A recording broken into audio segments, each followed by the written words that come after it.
Hey, this is Vaibhav Kanoje. Welcome you, Ramakrishna, the world of spoken English. From today, I'm gonna start for you special series of English speaking.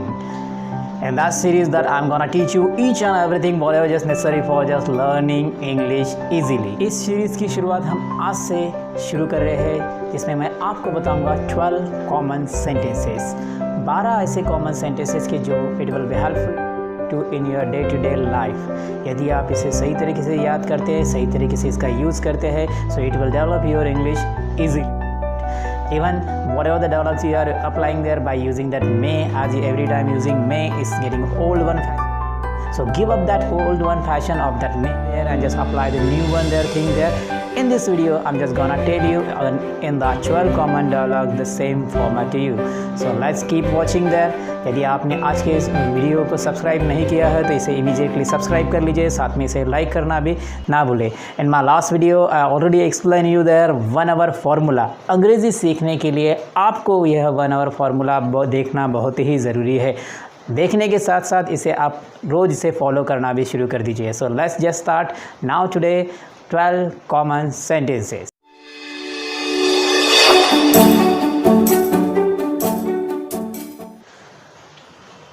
British term says to be polite is the first term of English. यदि आप अंग्रेज़ी सीखना चाहते हैं तो याद रखिए, अंग्रेज़ी सीखते समय you must be polite about your language. So in these 12 common dialogues, I'm gonna present you that how can we get these politeness. 12 dialogue में सबसे पहला जो डायलॉग है वह है परमिशन। परमिशन लेने की जो 3 स्टेप्स है वह मैं आपको शुरू में यहाँ पे बताना चाहता हूँ।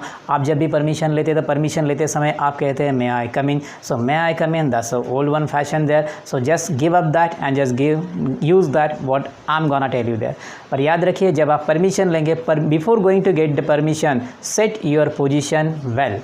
आपको सही तरीके से डोर के पास खड़े रहना है। खड़े रहने के you should look confident, you must not हमड्रम, you must not tired, you must not zigzag.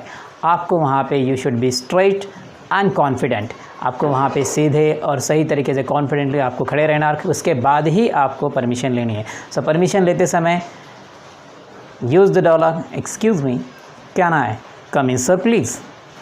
Excuse me can I come in sir please. और simply you can say excuse me can I come in sir please. This is the first step. अंदर आने के बाद 2 या 3 steps आने के बाद दोबारा आपको सही तरीके से खड़े रहना, और खड़े रहने के बाद आपको सेकंड स्टेप यूज़ करनी है थैंक यू सर।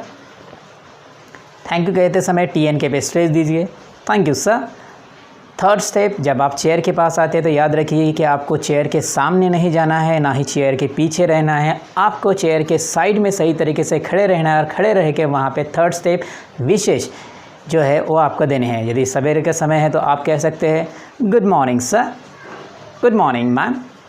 सो यह 3 स्टेप्स आपको परमिशन के लिए फॉलो करने हैं। सेकंड वन द डायलॉग गो। आप यदि स्कूल में हैं, कॉलेज में हैं या आप मीटिंग में हैं और आपको जाना है तो you are applying there may I go please. As I told you about that may I go, that's old one fashion there. So give up that. Now we are getting there the new one excuse me sir shall I make a move. Excuse me sir shall I make a move. The third dialogue, the third sentence is that name. Excuse me could you please tell me your good name? Excuse me, could you please tell me your good name? यदि आप घर पर हो या कहीं restaurant पे या और कहीं हो तो यदि आपको पानी चाहिए तो उस समय आपको कहना है excuse me, could you please give me a glass of water? Remember here the word is that could, it's not could. You have to silence that l. Excuse me, could you please give me a glass of water? यहाँ पे और एक बात याद रखनी है आपको कि यहाँ पे आपको 1 ग्लास ऑफ वाटर नहीं कहना है, आपको कहना है a glass of water. Most of the people are gonna try to use there 1 glass of water. One glass of water is grammatically और that is great blunder one there. यह बहुत बड़ी गलती है। तो यहाँ आपको 1 नहीं कहना है, आपको यहाँ पे कहना है a glass of water. Excuse me could you please give me a glass of water? एक नंबर डायलॉग, यदि आप मोबाइल पर बात कर रहे हैं और मोबाइल पर बात करते समय आपको यह पूछना है कि सामने मोबाइल पर कौन इंसान या कौन है जो आपसे बात कर रहा है, तो उसके लिए मेथड है excuse me could you please tell me who is calling? Excuse me could you please tell me who is calling? 6 number dialogue, यदि आप स्कूल में या कॉलेज में या आप मीटिंग में हैं और आप वहाँ पे यदि सर या और कोई है जो आपको प्रेजेंट कर रहे हैं और वाइट बोर्ड या आपको जो स्क्रीन है वो नहीं दिख रहे हैं, तो आप कहते हैं sir please side. So this is that old one. Excuse me sir, would you please move a bit. Excuse me sir, would you please move a bit. So this method you have to apply while just getting that move from that particular person. 7 number now that यदि आप किसी से मदद लेना चाहते हैं, so आपको वहाँ पे कहना है excuse me, could you please help me. excuse me, could you please help me. यही यदि आप किसी को मदद करना चाहते हैं तो आप कहते हैं may I help you. So that may I help you, don't use that. Say despite that, excuse me, can I help you. excuse me, can I help you. यदि आप स्कूल में या कॉलेज में या और कई जगह है और आपको सवाल पूछा जाता है तो सवाल के जवाब देते समय आप कहते हैं सर प्लीज़ या may I please. So just give up that. Despite that you can say that excuse me sir, can I please. Excuse me sir, can I please. आपको सीखते समय कोई प्रॉब्लम हो या कोई सवाल हो तो यदि यह पूछना है आपको तो उसके पूछने से पहले आपको परमिशन लेनी पड़ती है, और परमिशन लेने की बेस्ट मेथड है excuse me sir, I have a problem. Excuse me sir, I have a problem. यदि आप पब्लिक प्लेस में हैं और आप लोगों का अटेंशन अपनी तरफ लेना चाहते हैं तो आप कहते हैं may I have your attention please. So don't garage that. So despite that you better had get tell them excuse me, could you please have me a glance. excuse me, could you please have me your glance.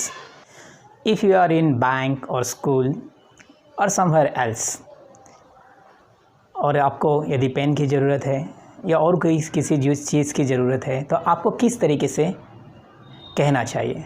Old method may I get. So I already told, don't use that may, you should use excuse me, could you please give me your pen. excuse me, could you please give me your pen.